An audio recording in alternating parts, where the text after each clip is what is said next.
Rómverjabréfinu. We are going to read from the scripture from the Romans chapter 8. It's called Live in the Spirit, Live in the Andanum. I'm going to change my glasses a little bit here. So, here I start. Live í Andanum. Nú því engin fordæming fyrir þá sem tilheyra Kristi Jesú. Lögmál lífsins anda hefur í Kristi Jesú frelsað þig frá lögmáli syndarinnar og dauðans. Það sem lögmálið var ógerlegt að því leyti sem það mátti síns einskis fyrir holdinu.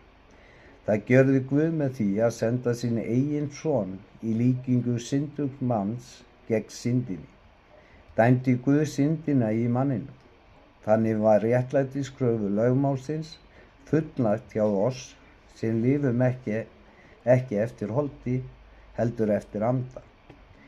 Því að þeir sem láta stjórnast af holdinu hyggja á það sem holdsins en þeir sem láta stjórnast af andanum hyggja á það sem andans Hyggja holdsins dauði, en hyggja andans líf og friður. Hyggja holdsins skapað fjandskapur gegn Guði. Með því að hún lítur ekki lögmáli Guðs, enda getur hún það ekki.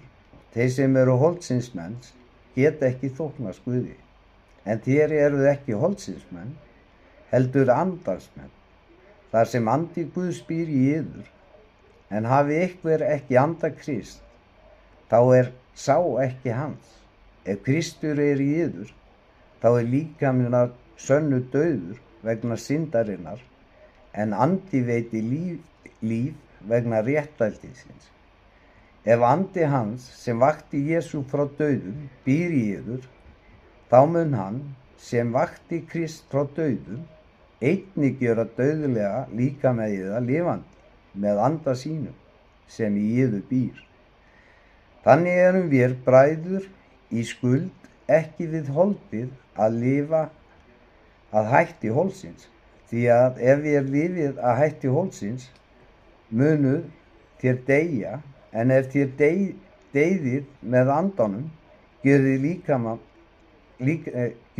líkamans munu þér lifa.